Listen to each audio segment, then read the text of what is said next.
Muchas gracias a todos por atender a esta nueva edición de 12 meses, 12 charlas.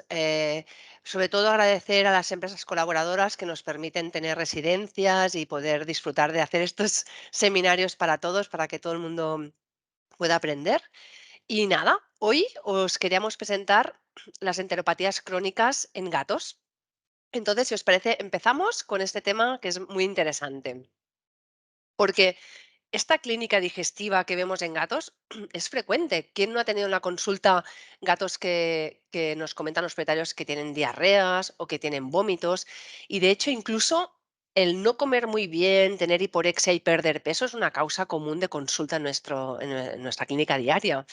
Y incluso los vómitos, que los propietarios en gatos suelen pensar que es normal que un gato vomite, lo asocian a las bolas de pelo, es como que lo ven normal, incluso hasta nosotros lo hemos normalizado bastante, ¿no? De que nos digan que los gatos vomitan una vez a la semana.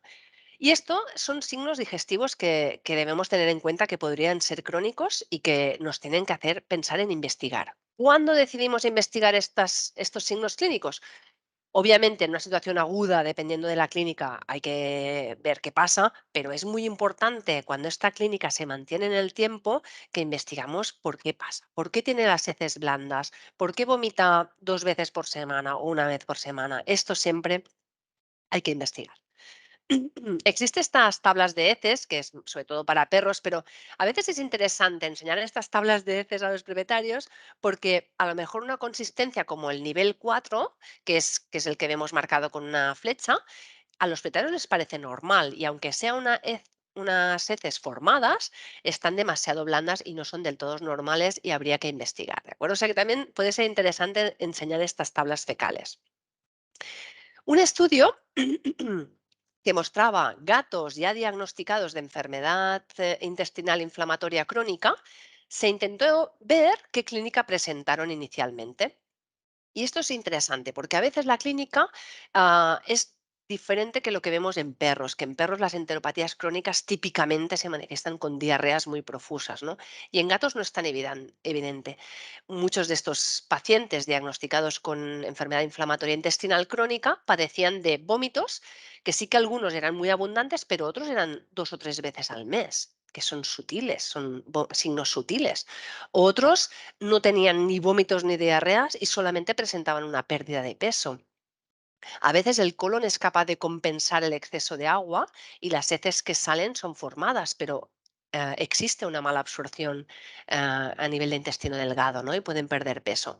Por tanto, la clínica es más sutil y esto nos tiene que hacer ser más perspicaces y seguir sospechando de un problema digestivo en estos pacientes. Claro, cuando tenemos un paciente con una sospecha de un proceso gastrointestinal crónico, con vómitos, diarreas o pérdida de peso, tenemos que investigar. Lo primero que nos interesa, perdón, es la historia clínica. Es muy diferente un gato joven de vida libre que vive con otros gatos o un gato que vive dentro de casa.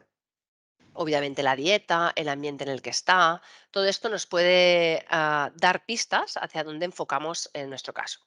Por otro lado, ¿cómo vamos a empezar? Con pruebas de heces. Los coprológicos son muy interesantes. En gatos, muy importantes, sobre todo jóvenes, las PCRs de trichicomonas. Y existen los cultivos fecales que de entrada no son muy útiles porque pueden dar o sea, pueden salir positivos a ciertas bacterias intestinales, pero que no son significativas clínicamente. Y esto normalmente lo dejamos como pruebas futuras en algún caso especial que después veremos. ¿Qué más hacemos en estos pacientes con un cuadro ya crónico? Queremos descartar causas extragastrointestinales que justifiquen el cuadro clínico de quizá vómitos o diarreas. Por tanto, hemograma, bioquímica, queremos descartar leucemia e inmunodeficiencia, valorar los niveles de tiroides para descartar un hipertiroidismo, para asegurarnos que no existe una causa extragastrointestinal de esta clínica.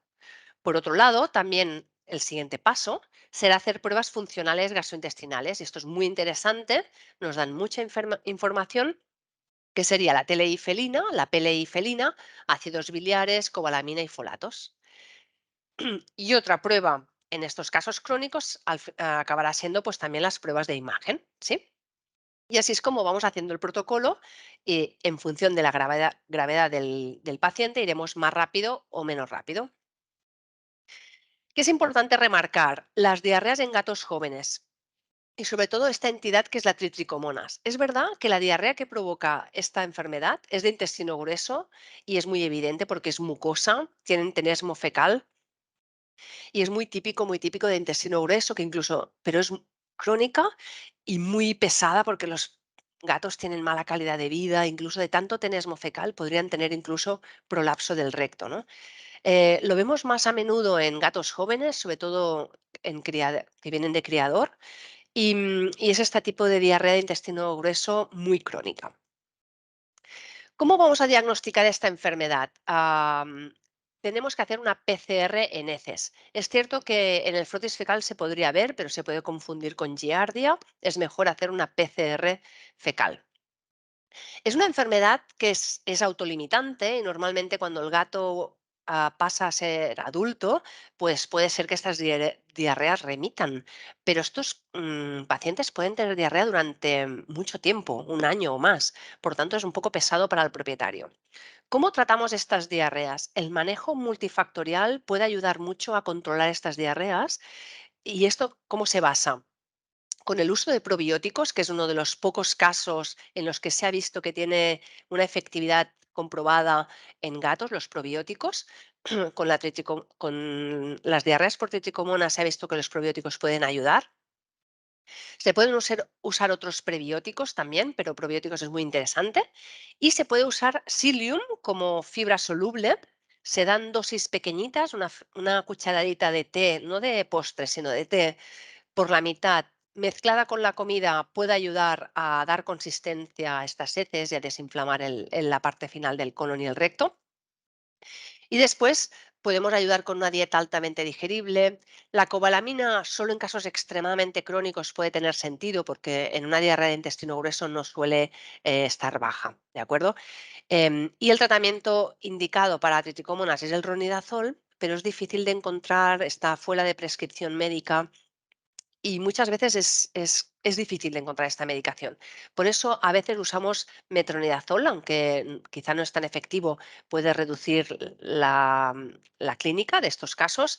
Y esta característica autolimitante de estas diarreas, a veces con un manejo dietético, probiótico, fibra, el gato se mantiene más o menos bien y luego progresivamente, en la mayoría de los casos, puede llegar a remitir, ¿no? Por esta característica autolimitante de esta enfermedad. Lo que comentábamos de aparte de esta investigación que tenemos todos en la cabeza, ¿no? Pues si tenemos un gato adulto geriátrico con diarrea, obviamente tenemos que hacer un chequeo general, ¿no? Imaginaros que es diabético o que tiene hipertiroidismo, obviamente, ¿no? Que hay que hacer una analítica completa para asegurar que no sea un problema puramente digestivo. Y luego tenemos estas pruebas más de funcionalidad gastrointestinal que son muy interesantes, ¿no? La cobalamina, muy importante en gatos, nos está dando mucha información porque si está más baja de lo normal, nos puede sugerir que hay una enfermedad en el intestino delgado y por tanto hay un problema de mala absorción. Es cierto que ante una insuficiencia pancreática exocrina también puede estar disminuida, que siempre hemos pensado, no, la insuficiencia pancreática exocrina es una enfermedad más común de perros, en gatos no existe, pero sí que podemos ver gatos con insuficiencia pancreática exocrina, sobre todo aquellos que han tenido pancreatitis recurrentes y ha acabado el tejido pancreático muy dañado y fibrótico, ¿no? Es como una presentación más común como la que se ve en humana que no en perros, que es más una atrofia de este órgano. Otra, prueba muy interesante es evaluar el folato. Si vemos que el folato está disminuido, también nos está dando información de que hay un problema de absorción a nivel del intestino proximal, sobre todo ilio. Y si estuviera muy aumentado, nos puede indicar que hay un sobrecrecimiento bacteriano.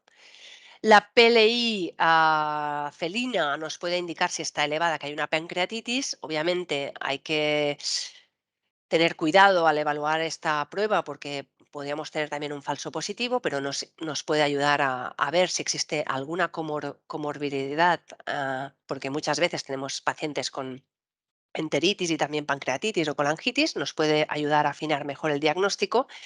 Y por lo último, lo que decíamos, la TLI nos puede indicar si este gato también padece una insuficiencia pancreática exocrina, muy útil, por ejemplo, si ha tenido pancreatitis recurrentes, ¿no?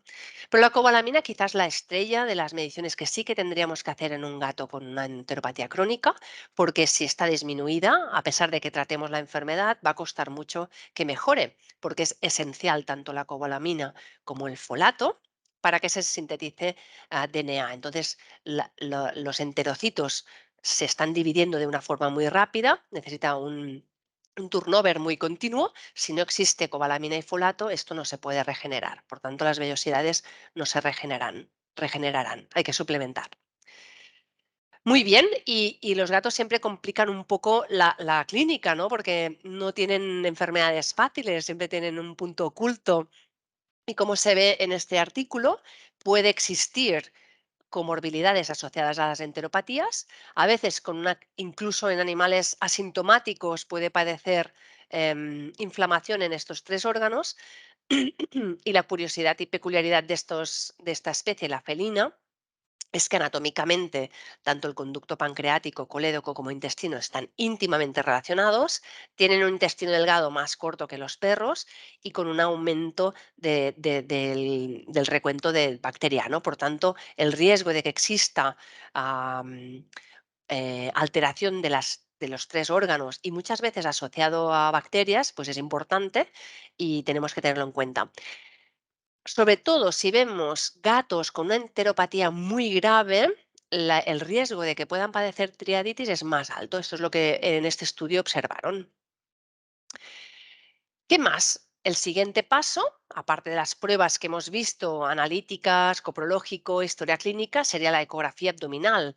Muy interesante porque queremos ver si es una enfermedad que puede afectar otros órganos, si vemos algún otro órgano afectado, páncreas, hígado, o si hay alguna masa como por ejemplo o linfonodos muy grandes, como por ejemplo ante un PIF o tumores, ¿de acuerdo?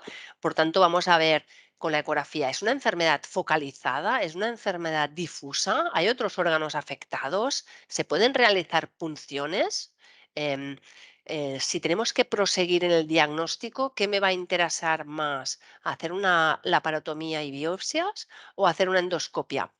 Nos va a ayudar mucho la ecografía y sobre todo a acabar de descartar que no hayan enfermedades no asociadas al digestivo o diferentes, ¿no? O por ejemplo, una situación como podría ser un PIF, ¿no? Que a veces con una citología, una PCR de la punción podemos llegar al diagnóstico. Muy bien, una vez realizadas estas pruebas, si no tenemos un diagnóstico todavía claro, porque no hay una masa, no hay hipertiroidismo, no hemos encontrado una causa clara de por qué este paciente nuestro tiene vómitos o diarreas, viene la fase de hacer trials que serían pruebas de tratamiento. Siempre que hacemos una prueba de tratamiento, hacemos uno. Por ejemplo, escogemos hacer una prueba de dieta hipoalergénica o proteína nueva, perfecto, porque queremos descartar que no exista una diarrea que responde a la dieta, una alergia alimentaria. Una vez decidimos que hacemos esta prueba, podemos usar o bien una dieta hipoalergénica comercial o bien una proteína nueva. Usar una proteína nueva no es fácil porque la mayoría de piensos nuevos cada vez tienen carnes de tipos más exóticos como conejo, caballo, etcétera. Entonces, a veces escoger una proteína que aseguremos que nunca ha tomado anteriormente es muy difícil. Y muchas veces, por practicidad, se usan las dietas hipoalergénicas comerciales. A diferencia de las respuestas de alergia alimentaria cutáneas, que necesitas un tiempo bastante largo, como unos 2 meses, a nivel digestivo, en 7 días puedes empezar a ver una diferencia. Quizá necesitaríamos un par de semanas, pero se puede empezar a ver ya una mejoría en caso de que hubiera una alergia alimentaria. Esto está bien porque a veces en pacientes que tienen muy poco peso no nos podemos permitir estar 2 meses con una dieta hipoalergénica y el paciente con diarreas y mal, ¿no? Esto podría ser interesante. Y la otra opción es hacer un trial de antibiótico por estos casos de diarreas que responden a antibiótico, que serían unos 15 días. Normalmente usamos el metronidazol y si funciona y responde muy bien, se puede bajar la dosis. Y la otra opción es ir directo a hacer la biopsia, pero lo ideal siempre es hacer los trials antes, porque si no, no has descartado una alergia alimentaria, por ejemplo, ¿no? O mira, el trial de antibiótico lo puedes hacer después de la biopsia, pero estaría interesante hacer estas pruebas antes de la biopsia. Claro, cuando con las pruebas que llevamos haciendo hasta ahora, por lo que hemos hablado, ¿no? La analítica, los coprológicos, la ecografía descartando problemas obstructivos, tumorales evidentes, infeccioso. ¿Qué tres enfermedades son las más frecuentes que dan esta clínica digestiva con un intestino poco alterado? Pues podría ser una alergia alimentaria, podría ser una enfermedad inflamatoria intestinal o podría ser un linfoma, ¿no? Y estas son como las 3 enfermedades que una vez hecho todo el protocolo, nos quedan ahí en el tintero de si pueden ser o no. Claro, tanto la enfermedad inflamatoria intestinal como el linfoma alimentario tienen una clínica muy parecida, se solapan completamente. Puede ser solamente anorexia, apatía, pérdida de peso, puede ser signos de vómitos, de diarreas, es muy parecido. Sí que es verdad que los gatos con linfoma de bajo grado suelen ser más tirando a geriátricos que los que tienen enfermedad inflamatoria intestinal, pero es bastante parecido. En cambio, la enteritis con respuesta a la dieta suelen ser gatos más jóvenes, aunque se han hecho diagnósticos de alergia alimentaria hasta los 7 años, o sea que ojo, pero sí que es verdad que suelen ser más jóvenes, que suele ir asociado a también signos cutáneos y esto nos puede dar como una pista de que enfocaríamos más hacia a una alergia alimentaria o no. De aquí a la insistencia en hacer los trials, ¿no? Am, claro, ahora también, igual que en gatos, se ha definido este índice de actividad de enteropatía crónica para ayudarnos a ver si ciertos tratamientos funcionan de una forma más objetiva y más científica, ¿no? ¿En qué se basa este índice? Este índice se basa en la sintomatología del paciente, ya sea su actitud, su apetito, la presencia de vómitos, de diarrea, de pérdida de peso, y esto se evalúa tal como veis en esta tabla, en 0, 1, 2 o 3, en función de cada caso, ¿vale? Y entonces vamos dando puntuación que se irán sumando. Igual pasa con las lesiones endoscópicas, si acabamos haciendo una endoscopia, si tiene o no tiene, 0 o 1, y tres parámetros analíticos, proteínas totales, ALT, fosfatasa alcalina y fósforo, si está alterado o no está alterado. Y con eso tenemos otra tanda de evaluación. Con la sumatoria de estas puntuaciones podemos definir si la enteropatía es leve si nos sale de 2 a 5, moderada de 6 a 11 y grave más de 12. Esto es interesante para tener como más, sobre todo en publicaciones y para evaluar tratamientos, de tener una base más objetiva de si ha mejorado o no nuestro paciente. Por ejemplo, tenemos a Pipo. Pipo es un siamés macho castrado de 10 años. Él sí que viene con una historia de vómitos y diarreas muy evidentes de forma crónica, ya de semanas. Se hace el primer plan analítico descartando causas sistémicas, realizamos ecografías y hacemos trials de tratamiento. Aunque era un gato indoor, se le dio Panacur para desparasitar, hicimos un trial de antibióticos sin respuesta y se hizo también un trial de dieta hipoalergénica sin respuesta. En la ecografía no se observaron masas evidentes, pero sí que era un paciente que presentaba el intestino más engrosado de lo normal con una cierta linfadenopatía reactiva. Cuando vemos un grosor intestinal mayor de 0,32 centímetros aproximadamente, podría sugerir que existe alguna enfermedad. No sabemos si puede ser una enteropatía inflamatoria o un linfoma, pero no es un grosor normal. Claro, ¿la ecografía nos puede hacer sospechar más de IBD o de linfoma? Sí, si existe una pérdida de estratificación, un engrosamiento muy marcado de la muscular, sospecharemos más de linfoma de bajo grado que de enteropatía, pero a veces se solapan los resultados y realmente con una ecografía no podemos definir 100% que estemos ante un linfoma de bajo grado o una enteropatía, ¿no? Obviamente, si hay una masa muy evidente, sí, y en estos casos lo bueno es que se puede hacer una citología, ¿no? Estamos hablando en situaciones de engrosamiento que a veces hay resultados que se solapan entre IBD y linfoma. Ah, ¿Cuándo vamos directamente a biopsiar o no? ¿Cuándo hacemos los trials? La verdad es que si disponemos de estas 2 semanas para hacer trials, lo intentamos mientras estamos haciendo las pruebas de ecografía, pruebas de funcionalidad, analítica general, pues ya empezamos con una dieta, por ejemplo, hipoalergénica y mientras vamos haciendo las pruebas vemos la respuesta. No es un drama dar una dieta hipoalergénica porque al final es una dieta altamente digerible, no va a tener ningún problema, de hecho nos interesa, o sea que esa sería una posibilidad de empezar con un trial de dieta. Pero claro, si el animal está perdiendo peso, si empieza a tener unas proteínas muy bajas, quizá hay que ir más rápido a hacer la biopsia. A diferencia de los perros, las enteropatías con pérdida de proteínas no son tan frecuentes en gatos, así como en perros vemos estas albúminas tan bajas. En gatos no es tan común, nos dan un poco más de margen, ¿no? Pero sí que si tenemos una pérdida de peso muy marcada o una hipocoleminemia muy marcada, nos interesa ir más rápido a hacer una biopsia. Y aquí viene un poco el dilema, ¿no? ¿Cuándo hacemos una biopsia por endoscopia? ¿Cuándo hacemos una biopsia por laparotomía?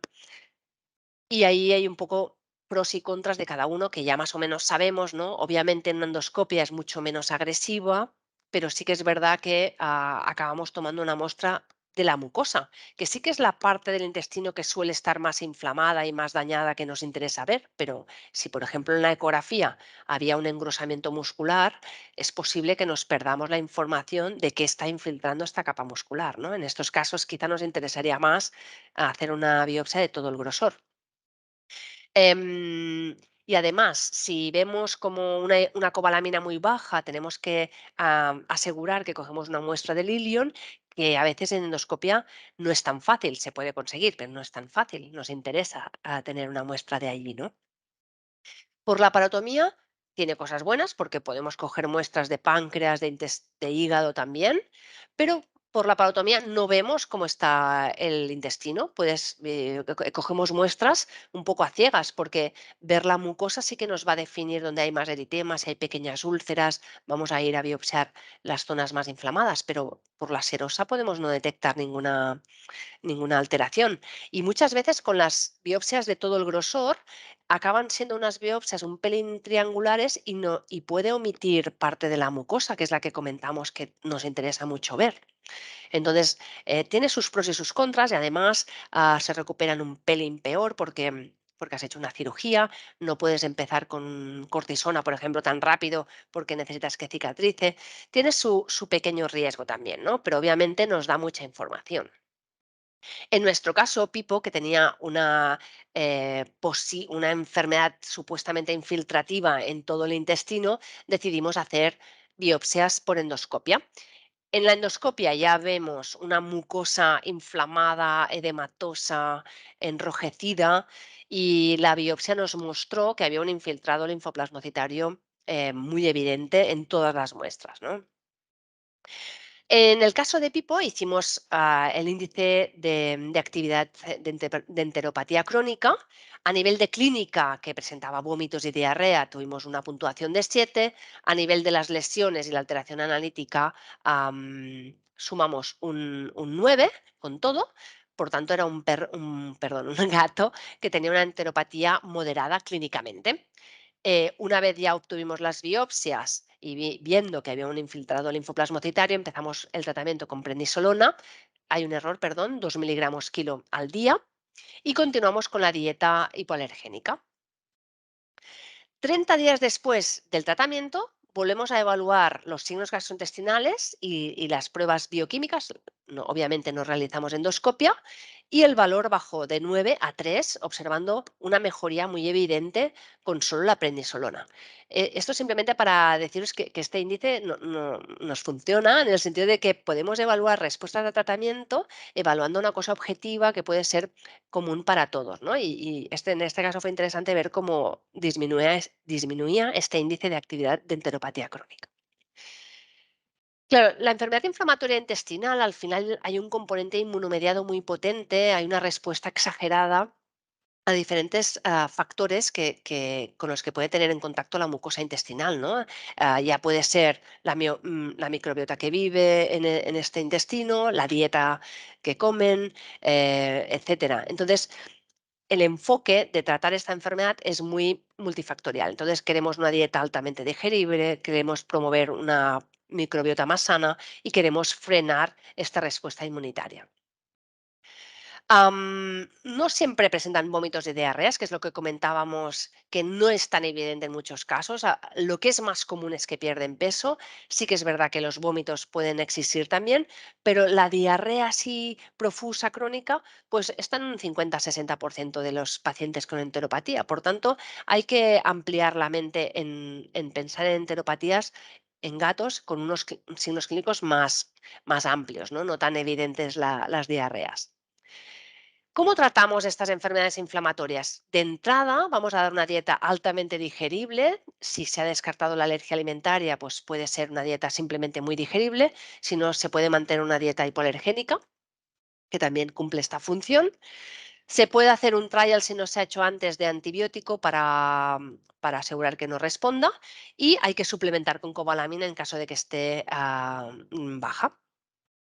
Si no se ha visto respuesta con este tratamiento, se añade la prednisolona y se da una dosis de unos 2 miligramos por kilo al día durante 15-20 días y si el animal está estable, podemos intentar bajar las dosis un 25% cada 3 semanas. En casos más graves, a veces la prednisona no es suficiente y hay que añadir otros tratamientos, como por ejemplo el clorambucilo, que sería el de primera elección, y si no respondiera se podrían administrar otros inmunosupresores, como podría ser la ciclosporina, pero existe menos información en gatos. ¿Qué más podemos usar? Aunque en enteropatías crónicas no hay un estudio claro que confirme que el uso de probióticos puede hacer una diferencia, así como sí que se ha observado en tricomonas y en casos de constipación, el uso de probióticos puede ayudar, en algunos gatos incluso les gusta y se puede intentar, ¿no? Añadir estos probióticos. El trasplante fecal y las células madres son como terapias prometedoras que están ahí, que podrían usarse en casos muy refractarios. Yo no tengo experiencia en el trasplante fecal en gatos, solo lo he usado en perros sin mucho éxito. Y tampoco tengo experiencia en las células madre en estos pacientes, aunque hay un estudio que muestra que puede ser muy interesante el uso de células madres en pacientes refractarios. O sea que sería una posibilidad dependiendo de la predisposición de los propietarios y del caso.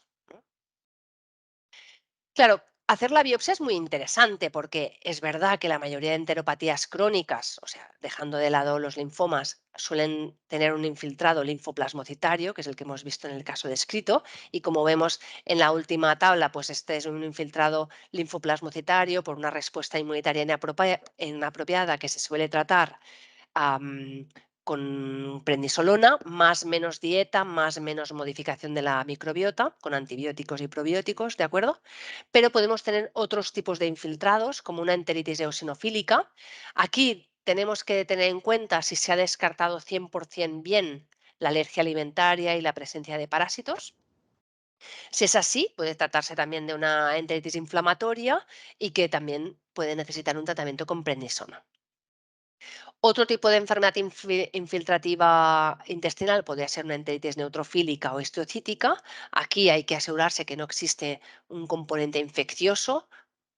Se puede realizar un cultivo fecal o buscar hongos en la muestra histopatológica, porque podría haber un componente infeccioso en estos casos, ¿no? Hay que tomar más medidas de asegurar que se ha descartado bien un agente infeccioso. Pero quizá el problema que tenemos, sobre todo en gatos, es, ¿estamos ante una enteritis linfoplasmocitaria o estamos ante un linfoma de bajo grado? ¿No? Son dos entidades que tienen un límite muy fino y que incluso una enteritis a partir de ciertos años puede acabar derivando en un linfoma, ¿no? Por tanto, es como una continuidad, una enfermedad que es como una continuidad, ¿no? La histopatología no siempre permite diferenciar entre ambos, primero porque tenemos muestras puntuales de este intestino y en alguna zona puede haber inflamación, en otra puede haber linfoma y a veces es tan parecido que no lo pueden diferenciar. Sí que es cierto que la hipoalbuminemia y la hipocobalaminemia es más común en linfoma, pero tampoco es 100% esto y por tanto si queremos llegar a un diagnóstico más certero podemos usar la inmunohistoquímica y la PCR de la PAR, que se llama, para buscar clonalidad. La, im- la PAR nos puede ayudar y es una herramienta más, pero se ha visto que no es tan la panacea como antes se pensaba, porque primero que una clonalidad no siempre va asociada a un tumor, a veces puede ser incluso inflamatoria, y a veces que no exista clonalidad tampoco te puede excluir un linfoma, porque hay zonas de inflamación y puede haber variedad en estas células que observamos, ¿no? Por tanto, nos ayuda, pero no es un diagnóstico 100%, hay falsos positivos y negativos. Una opción también sería hacer la inmunohistoquímica. Cuando hablamos del linfoma alimentario, bueno, hemos hablado de enteropatías crónicas, ahora hablamos de linfoma, puede afectar tanto estómago como intestino delgado como intestino grueso, y sí que es verdad que la clínica es mucho más grave que lo que sería una enteropatía inflamatoria. El 100% de los gatos pierden peso y la presencia de vómitos y diarreas es un porcentaje un poco más alto, y por porexia incluso pueden tener ictericia. La mayoría de gatos con linfoma pueden presentar una normalidad en la palpación más evidente que con las enteropatías. Obviamente, si hay una masa porque es un linfoma de alto grado, aún más. Pero considerando el de bajo grado, las asas se palpan un poco más engrosadas. ¿Qué tipos de linfoma podemos ver alimentario en los gatos? Tenemos el linfoma de bajo grado de células pequeñas, que es el que hemos comentado, que se parece mucho a una enteropatía linfoplasmocitaria. Tenemos el linfoma de alto grado de células grandes y tenemos el linfoma de células grandes con nódulo. Estos tres son los más comunes: linfoma de grado alto o intermedio de células grandes y linfoma de células grandes con gránulos.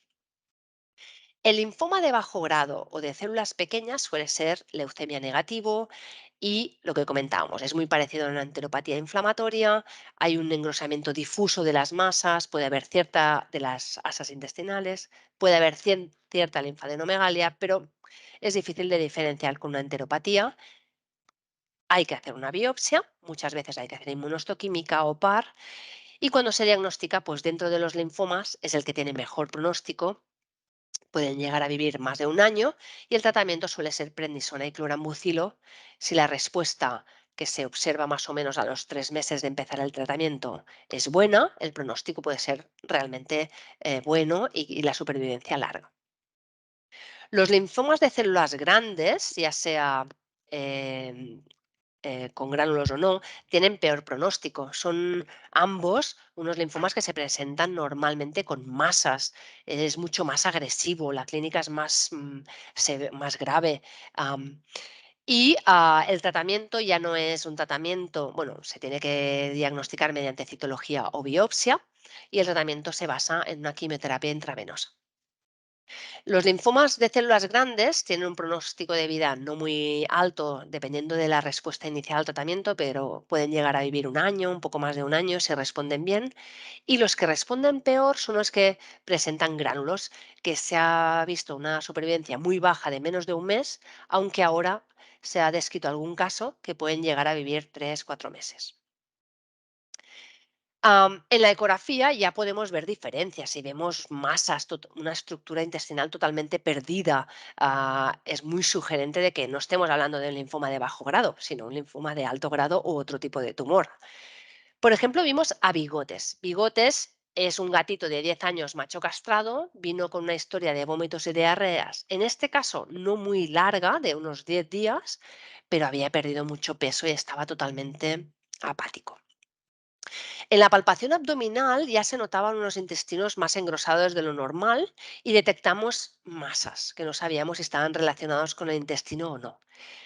Realizamos una analítica general donde vemos una anemia no regenerativa y unos niveles de cobalamina muy bajos. En la ecografía detectamos una masa en el bazo y una masa en el colon y el ciego, además de linfonodos mesentéricos aumentados de tamaño. Al tener masas, realizamos una punción, una citología, una aspiración de aguja fina, en el que vimos lo que veis en la derecha, que es un infiltrado de células de linfocitos de tamaño grande con gránulos.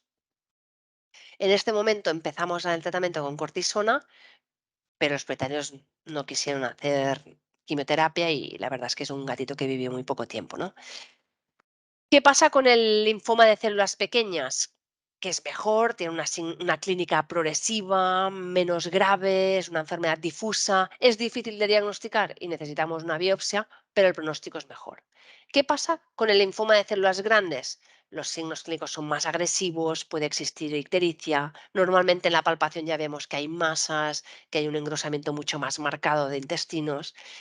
¿Es más fácil de diagnosticar? Sí, porque se puede realizar una punción, pero el pronóstico es mucho peor. ¿Cómo tratamos un linfoma de bajo grado? Una vez diagnosticado un linfoma de bajo grado, empezamos con clorambucilo y prednisolona. En un gato de más de 4 kilos empezamos con 2 miligramos cada 48 horas y con cortisona. Al cabo de 2 meses vemos cómo está el paciente. Si está estable, vamos a pasar a la dosis de mantenimiento, que sería cada 3 días. ¿Qué pasa si después de 3 meses de tratamiento con clorambucil y prednisona, este linfoma de bajo grado no responde? Le tenemos que dar margen, ¿eh? Tiene que estar como mínimo unos 3 meses con clorambucilo para definir si está yendo bien o no. En el caso de que no vaya bien, se podría añadir, por ejemplo, lomustina. Se han descrito casos de linfoma de bajo grado con lomustina que pueden vivir 7, 8 meses o así, ¿no? Obviamente lo ideal sería clorambucil y prednisona, pero si no, también se pueden hacer protocolos de quimioterapia como un CHOP o un COP en estos casos. Con el linfoma de alto grado, ¿cómo vamos a proceder? Estos casos, lo ideal es hacer un protocolo combinado de múltiples fármacos intravenosos para tener el máximo de respuesta. Sí que es verdad que cuando ya ves un linfoma de alto grado, la mayoría tiran la toalla y es como, uy, no, va a ir mal, sobre todo con el de presencia de gránulos. Y ya piensas, pues claro, no va bien y el animal se ha muerto porque era un linfoma de alto grado. Y es cierto que el pronóstico es peor, pero se están viendo resultados prometedores en pacientes que sí que se le hace quimioterapia.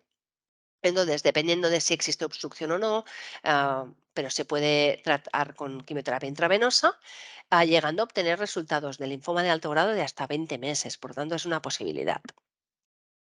Con el de células grandes con gránulos, el pronóstico es peor, ¿eh? Pero se han visto respuestas de 3, 4 meses, ¿de acuerdo? Entonces tenemos que el linfoma de células pequeñas tendremos una respuesta mejor, pueden llegar a vivir unos 2 años, obviamente después depende de la respuesta inicial, y en cambio en las células grandes pues el pronóstico es mejor como comentamos, ¿no? Aparte del tratamiento que decidamos de quimioterapia en comprimidos o intravenosa o lo que queramos, se puede facilitar ah, se puede tratar de forma multifactorial también, ¿no? Este intestino. ¿Qué vamos a dar? Pues una dieta altamente digerible para facilitar el trabajo a este intestino que está tan inflamado, tan infiltrado. En algún caso se pueden añadir antibióticos si no hay una buena respuesta al tratamiento para ver si moderando la microflora puede ir mejor. Hay que suplementar con cobalamina, esto es muy importante y se pueden añadir probióticos. A veces es interesante que el propio propietario tenga en casa ciertos fármacos para, en caso de que el paciente se desestabilice, pues tenga alguna herramienta y que se pueda sentir un poco autónomo de tratar a su animal, ¿no? Pues, por ejemplo, con maropitán en caso de que vomite, pues que tenga la opción de darlo durante 2 o 3 días en pequeñas crisis de empeoramiento o de añadir mirtazapina para estimular el apetito si hay también un decaimiento. Todo esto le da como una tranquilidad de que tiene alguna herramienta para poder actuar, ¿no? Y yo creo que es interesante darles esta opción.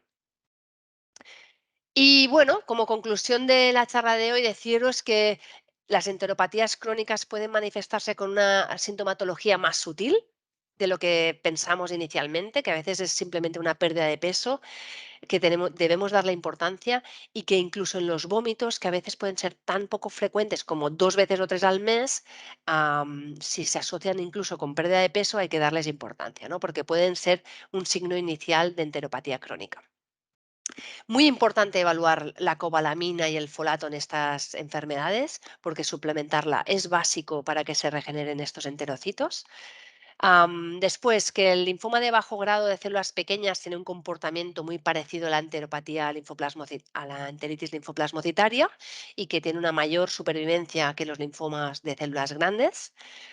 que las enteropatías linfoplasmocitarias, las enteropatías crónicas, como los linfomas, se pueden manejar también con dieta, con probióticos, para mejorar el estado general del paciente.